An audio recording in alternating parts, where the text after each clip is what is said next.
KS Arunkumar CPM വക്താവ് telephone ലൈനുണ്ട്. Shri Arunkumar, ഈ അമിതാധികാര പ്രയോഗം ഗവർണർ ഒരു വശം നടത്തുന്നു, അതേസമയം സർക്കാർ നടത്തുന്നത് സർവകലാശാലകളെ രാഷ്ട്രീയവൽക്കരിക്കലാണ്.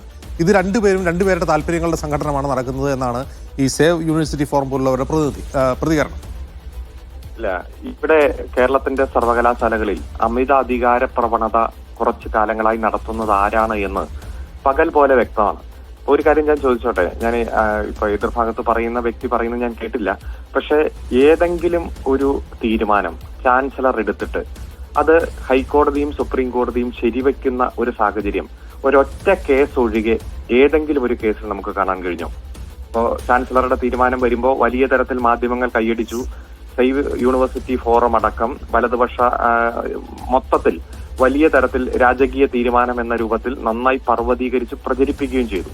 ഇപ്പോ ഗോപിനാഥ് രവീന്ദ്രന്റെ ഒരു നിയമനത്തിന്റെ കാര്യത്തിൽ സമ്മർദ്ദത്തിന് ഞാൻ വഴിപ്പെട്ടു, അതുകൊണ്ടാണ് ഞാൻ ഒപ്പിട്ടത് എന്ന് ആരിഫ് മുഹമ്മദ് ഖാൻ പറഞ്ഞപ്പോ ആ ഒരു സാഹചര്യത്തിൽ നിയമം വ്യത്യസ്തമാണെങ്കിൽ പോലും ആ സമ്മർദ്ദത്തിന് ഗവർണർ അടിമപ്പെട്ടത് എന്ന ഒരു പ്രത്യേക സാഹചര്യത്തിൽ ഒരു വിധി പറഞ്ഞതല്ലാതെ ഒരൊറ്റ തീരുമാനം പോലും അനുകൂലമായി ചാൻസലർക്ക് അനുകൂലമായിട്ട് വന്നിട്ടില്ല.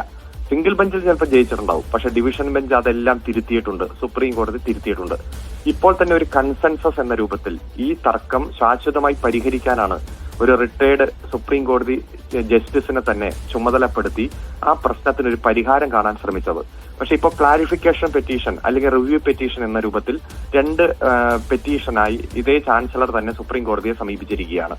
അതിൽ മുഖ്യമന്ത്രിയുടെ റോള് പൂർണ്ണമായിട്ട് ഒഴിവാക്കണം, തനിക്ക് സെർച്ച് കമ്മിറ്റി നേരിട്ട് അതിന്റെ ലിസ്റ്റ് തന്നെ ഞാൻ നിയമിക്കും എന്ന രൂപത്തിൽ തന്നെയാണ്. അപ്പൊ പ്രയോറിറ്റി കാര്യങ്ങളെല്ലാം ചാൻസലർ തന്നെ തീരുമാനിക്കും എന്ന രൂപത്തിലാണ്. ഇതെല്ലാം ശരിക്കും പറഞ്ഞ അമിതാധികാര പ്രവണതയ്ക്ക് ഇതിലും വലിയ ഉദാഹരണമൊന്നുമില്ല.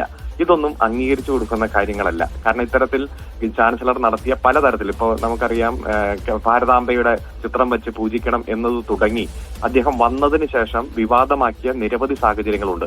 ഏറ്റവും അവസാനം 2 യൂണിവേഴ്സിറ്റിയുമായി ബന്ധപ്പെട്ടുകൊണ്ട് സുപ്രീം കോടതി താൽക്കാലിക BC-മാരെ നിയമിക്കുന്ന കാര്യത്തിൽ കൊടുത്ത ഉത്തരവുണ്ട്. ആ ഉത്തരവിനെ വരെ നഗ്നമായി ലംഘിച്ചുകൊണ്ട് തനിക്ക് ഇഷ്ടപ്പെട്ട പഴയ ആളുകളെ തന്നെ തുടരാൻ അനുവദിക്കുന്ന ഒരു സാഹചര്യമാണ് അദ്ദേഹം ചെയ്തത്. പഴയ താൽക്കാലിക BC-മാർക്കും ഇതിന്റെ പ്രോസസ്സിൽ പങ്കെടുക്കാം, പക്ഷേ മുഖ്യമന്ത്രി കൊടുക്കുന്ന, മന്ത്രിസഭ കൊടുക്കുന്ന അന്തിമ ലിസ്റ്റുമായി, ഗവൺമെന്റ് കൊടുക്കുന്ന അന്തിമ ലിസ്റ്റുമായി ബന്ധപ്പെട്ടുകൊണ്ട് തന്നെ എന്നാണ് ആ സെക്ഷൻ എല്ലാം ക്ലാരിഫൈ ചെയ്ത് വിധി പ്രഖ്യാപിച്ചത്. പക്ഷെ അതിനെയൊക്കെ ഇന്റർപ്രറ്റ് ചെയ്യാൻ ഏകപക്ഷീയമായി നിയമവിരുദ്ധമായിട്ട് ഇന്റർപ്രറ്റ് ചെയ്യുന്ന ഒരു സാഹചര്യമാണ് ഇപ്പോൾ ഉള്ളത്. അതുകൊണ്ട് ഇപ്പോ ഫയൽ ചെയ്തിരിക്കുന്ന പെറ്റീഷൻ ക്ലാരിഫിക്കേഷൻ ഒക്കെ എത്ര ആവശ്യപ്പെട്ടാലും ഒരു കൺസെൻസസ് എന്ന രൂപത്തിൽ ഈ പ്രശ്നം ശാശ്വതമായി പരിഹരിക്കാനും യൂണിവേഴ്സിറ്റികൾ ഇത്തരത്തിലുള്ള തർക്കത്തിലേക്ക് പോകുമ്പോൾ അതിന്റെ അന്തിമമായി ബുദ്ധിമുട്ട് അനുഭവിക്കുന്ന കുട്ടികളാണ്. ഇപ്പൊ കേരള യൂണിവേഴ്സിറ്റിയിൽ അടുത്ത കാലത്തൊരു വാർത്ത പുറത്തു വന്നില്ലേ, 2000-ഓളം ഡിഗ്രി സർട്ടിഫിക്കറ്റുകൾ ഒപ്പിടുന്നില്ല, റിസർച്ചുമായി ബന്ധപ്പെട്ടുകൊണ്ട് പല പേപ്പറും സബ്മിറ്റ് ചെയ്യാൻ പറ്റുന്നില്ല, വികസന പ്രവർത്തനങ്ങളൊന്നും നടക്കുന്നില്ല, സെമിനാറുകളൊന്നും നടക്കുന്നില്ല, അതുപോലെ തന്നെ നിരവധി ഫയലുകൾ BC-യുടെ മുന്നിൽ പെൻഡിങ് നിൽക്കുന്നു എന്ന രൂപത്തിലെല്ലാം. അപ്പൊ താൽക്കാലിക BC-മാർ 1 ദിവസം 2 ദിവസമാണ് മാസത്തിൽ യൂണിവേഴ്സിറ്റിയിൽ വരുന്നത്. അപ്പൊ അത്തരത്തിലുള്ള പ്രതിസന്ധിയൊക്കെ നിലനിൽക്കുകയാണ്. അത് പരിഹരിക്കാൻ വേണ്ടിയിട്ടുള്ള ഒരു ശക്തമായിട്ടുള്ള ഇടപെടലാണ് സുപ്രീം കോടതിയുടെ ഭാഗത്തുനിന്ന് വന്നത്. അതിനെ അട്ടിമറിക്കാനും പരമാവധി ഡിലേ വരുത്താൻ വേണ്ടിയിട്ടാണ് വീണ്ടും പെറ്റീഷനായിട്ടും ചില പാരഗ്രാഫ് ഒഴിവാക്കണമെന്നൊക്കെ ആവശ്യപ്പെട്ടുകൊണ്ട് വന്നിരിക്കുന്നത്. എന്തായാലും കോടതി വിധി അനുസരിച്ച് ഗവൺമെന്റ് സംവിധാനം മുന്നോട്ട് പോകും.